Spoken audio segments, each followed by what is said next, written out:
E aí, gente, tudo bom? Vou fazer aqui o explicado, na verdade, minhas interpretações, duas interpretações diferentes sobre o filme Us, ou filme Nós, filme aí do Jordan Peele. Caso você não tenha assistido ao filme, esse vídeo aqui vai ser lotado de spoilers, então vai aqui na descrição e assiste lá a minha crítica, tá? E antes que falem sobre explicado, polêmica do explicado e tudo mais, não. A minha explicação, ela não é final, ela não é única. Você pode ter a sua interpretação, a sua explicação, afinal, semiótica, significados e tudo, funciona para cada pessoa exatamente do seu jeito, e todos os jeitos estão corretos, inclusive o meu. Só estou gravando o vídeo, você pode fazer o mesmo. Show? Então, comenta aqui embaixo também, deixando as suas dúvidas, coisas que você quer que eu explique, pois eu vou fazer um outro vídeo só respondendo aí as suas dúvidas, respondendo o que você acha que ficou em aberto ou lendo alguns significados, algumas interpretações de outras pessoas. Show? Então, comenta aqui embaixo. Vamos lá para o vídeo, a partir de agora tem spoilers. Eu vou dividir aqui em duas interpretações propriamente minhas e terminarei com a explicação ali de alguns signos, né? Como, por exemplo, a utilização dos coelhos e outras coisas, o Jeremias 11:11 e coisas parecidas assim, tá? Eu vou passar por tudo. Minha primeira interpretação realmente a personagem da Lupita Nyong'o, né? Ela tá falando a verdade, ela fala a verdade quando encontra com a sua alternativa e diz que tudo aquilo dali é um experimento do governo, né? No terceiro ato do filme, ele meio que procura se explicar diretamente. E ela, a personagem a Adelaide, né? A personagem da Lupita Nyong'o, a personagem original, tá? A Adelaide original, que antes estava no mundo e depois foi para o submundo, né? Sendo trocada pela Adelaide alternativa, fala que tudo aquilo foi um experimento. Não necessariamente do governo, um experimento. Ela fala até assim: depois eles deixaram a gente aqui. Eles quem, né, no caso? Eles quem? Isso fica em aberto, né? Aceitando isso como verdade, o que para mim é relativamente difícil, pois ela não falava com a galera lá de baixo, então ela não tinha como saber a história, ela pode ter só chutado a história ou inventado uma história, sei lá, coisa parecida, né? Mas aceitando isso como verdade, tem o filme como um horror de ficção científica, né? E levemente na pegada do Corra. Lembre-se que no Corra, e aqui vai um pouquinho de spoiler do Corra, um pouquinho não, um grande spoiler do Corra, ele termina também com explicação bizarra lá do lance do cérebro, coisa e tal. Aqui, no Nós, ela diz que conseguiram replicar o corpo, mas não conseguiram copiar a alma. Então, os dois corpos ficam ligados pela mesma alma, fazendo com que os alternativos do submundo fiquem sempre imitando os originais do mundo lá de cima, entendeu? Isso aí é bem explicado no filme, diretamente explicado, não tem como gerar alguma dúvida, né? Entretanto, alguns signos ainda podem ser interpretados, como por exemplo, o fato de termos sempre um alter ego, algo animalesco dentro da gente, né? Algo bizarro, algo animalesco dentro de nós, né? A psicologia, a filosofia e várias outras áreas de estudo podem abrir uma discussão sobre moral e ética, por exemplo, com esse lance do submundo, do mundo original e coisa e tal. Perceba que existe dentro de nós o homem-homem e o homem-animal, o homem no sentido humanidade, né? O primeiro, ele é composto de uma máscara que a gente usa para passarmos de seres sociais, para a gente viver na sociedade, né? É uma máscara que é usada mesmo que de forma inconsciente, ela é construída mesmo que de forma inconsciente. Em miúdos, a máscara é o conjunto de leis que seguimos, são as regras, né? A corrida dos ratos que a gente se submete sem nem saber, a rotina que a gente entra sem nem saber e tudo mais, várias coisas, né? No filme, o menino usar uma máscara, de fato, me leva até a interpretação, a essa interpretação, né? Nada é uma escolha visual por acaso, e a escolha da máscara me leva a essa interpretação, coisa que também pode ser vista no filme Máscara, lá com o Jim Carrey, né? Quando ele coloca a máscara, ele transforma ali o seu lado bestial. Inclusive o pôster do filme também tem o lance da máscara, ou seja, a máscara é relevante, as máscaras que usamos para nos passarmos por essa sociedade imposta. Aí quando a versão alternativa sobe, o plano dela é justamente utilizar elementos sociais criados para para que o ser humano se mostre como alguém do bem, no caso, a corrente que foi feita pelos Estados Unidos, e aquilo ali é uma corrente real que foi feita, né? Foi feita como protesto pela fome do mundo, mas que, no fundo, sinceramente, assim, isso é algo meu, tá? No fundo, a gente sabe que aquilo ali está sendo feito mais para que as pessoas apareçam bem na TV, né? E para que, do que de fato participar de um movimento à la vida de gado, povo marcado whey, povo feliz, né? Ramalho já tinha avisado, né? Ou seja, as pessoas utilizam certos movimentos só para se passar. Não deixa de ser uma máscara. Eu posso ainda nessa interpretação discutir sobre livre-arbítrio. Afinal, ele fala lá no Jeremias 11:11, né?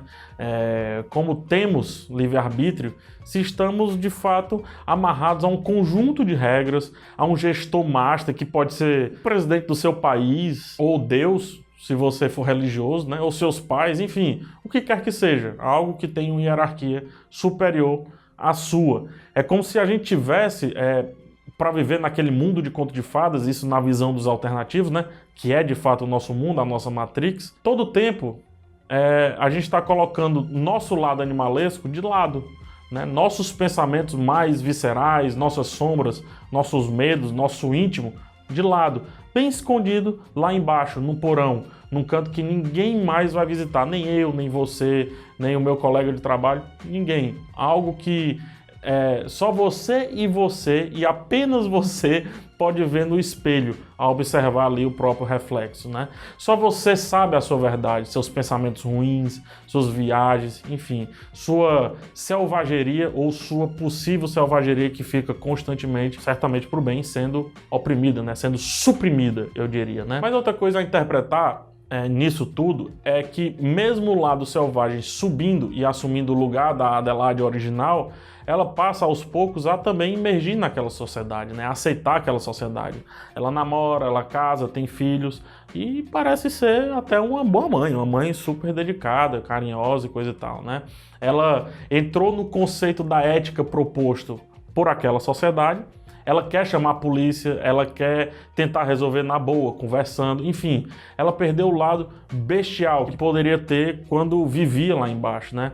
Enquanto que a outra ganhou, vivendo o extremo oposto e ruminando o ódio por aquela que não a deixou viver sob os padrões que a sociedade costuma impor. Isso fica mais claro quando a personagem da Elizabeth Moss conta que fez uma plástica, né?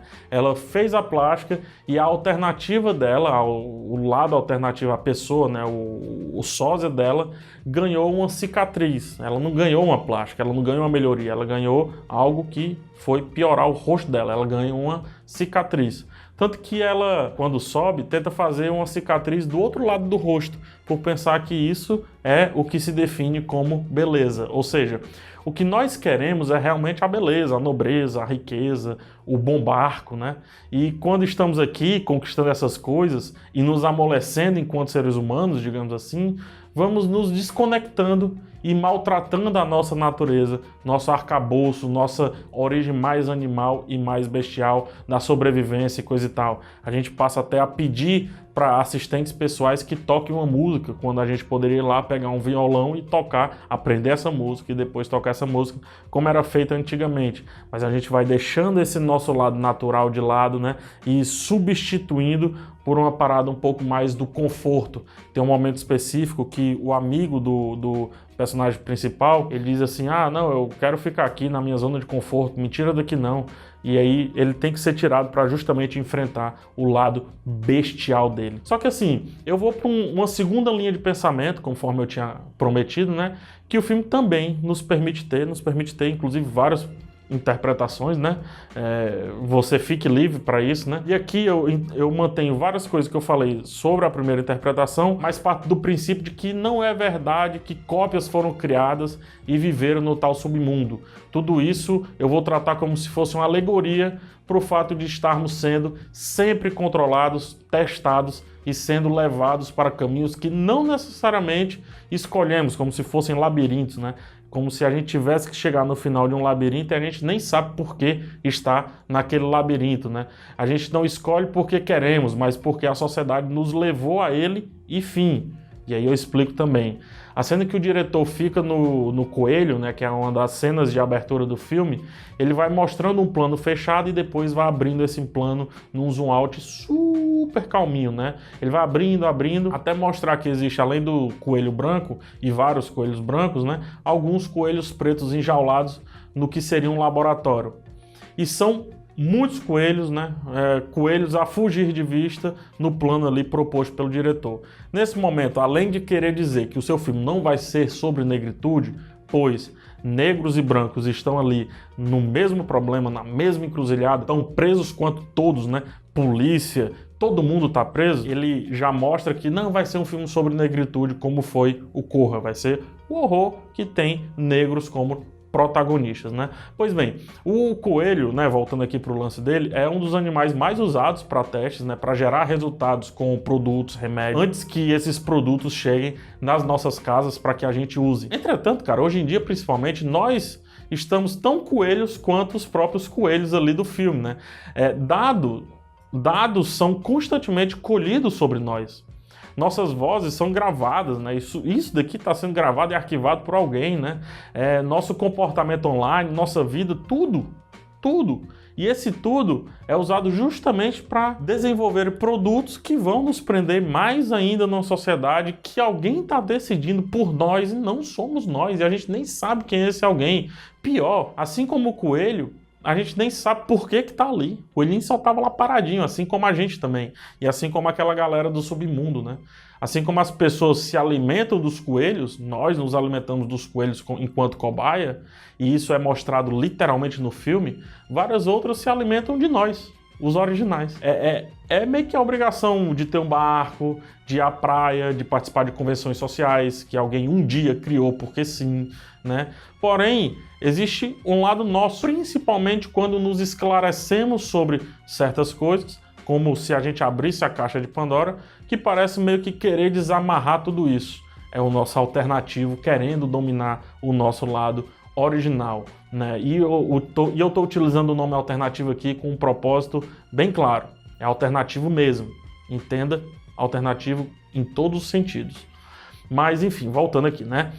Tem o religioso que pensa em ser ateu, tem a pessoa que não prefere casar nos modos tradicionais, tem a outra que escolhe viver como ermitão, totalmente do seu jeito, fora da sociedade, coisa e tal, né? Tudo isso pode ser representado pelo nosso eu alternativo que vive no submundo. E por isso o signo da tesoura, cara, e por isso o elemento da tesoura no filme.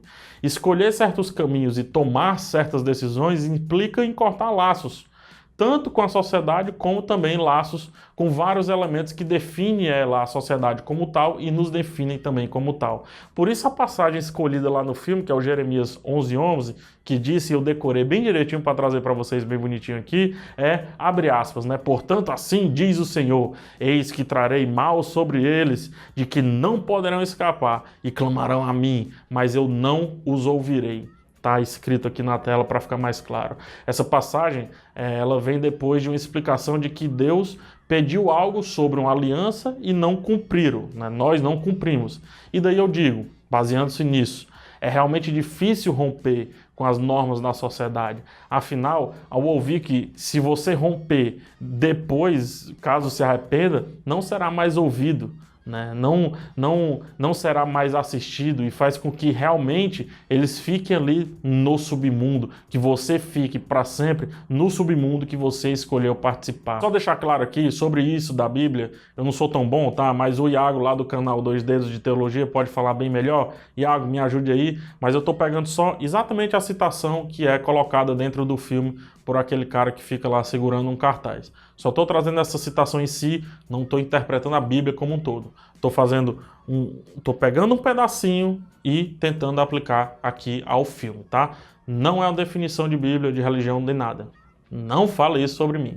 Mas vamos lá, seguindo, né? Tá quase terminando aqui, né? No filme, voltando pro filme aqui, a tesoura é para matar o nós original. Mas o signo é que quando decidimos sair da corrida dos ratos ou dos coelhos, nós estamos aí literalmente rompendo com um nós que foi definido até aqui e passamos a viver uma nova realidade, uma nova vida, com novas percepções, com novo tudo. Para alguns isso é libertador, para outros nem tanto. talvez seja tão angustiante quanto a vida anterior, caso fosse angustiante, né? Não estou fazendo julgamento de moral de nada, tá? E perceba que a personagem da Lupita alternativa, ela sentiu pavor ao ver que a Lupita original havia literalmente voltado para reconquistar o que era seu, né? A vida anterior dela. Ela, a personagem da Lupita, no final ela se livrou só quando realmente eliminou a sua original. Seus filhos, por outro lado, são as versões originais e um deles parece saber a verdade e vai realmente esconder dela e talvez vá se esconder dela para sempre, usando ali a máscara, né? Ele até baixa ali a máscara e aí procura se esconder da própria mãe, né? A outra filha, o marido, não. Afinal, ninguém da família se conectou tanto com seu nós alternativo quanto o filho dela, né? E aí, por isso, ele sabe quem ela é de fato. A questão é, e isso eu deixo para vocês responderem aqui nos comentários, eu não vou responder. O fato da Adelaide alternativa ter vivido a vida de uma Adelaide original vai mudar alguma coisa do que realmente ela é? Ela realmente é mãe deles e ela realmente viveu uma vida sua, né? Ela que construiu a sua vida, se apaixonou, teve marido, aquela coisa toda. E aí, muda realmente algo? Por mais que ela no final esteja ali literalmente na direção, né? Ela diz pro marido, você não toma mais as decisões, né? Realmente muda algo o fato dela não ter sido a original, ter sido a versão alternativa? Responde aqui nos comentários. E além de responder nos comentários, manda também coisas que você não entendeu, porque eu vou fazer um outro vídeo, um terceiro vídeo, só respondendo perguntas e aí eu encerro o assunto de nós, né, do Jordan Peele. Manda aí sua pergunta, comenta aqui embaixo. Se gostou do vídeo já sabe, joinha. Se não, cara, dislike.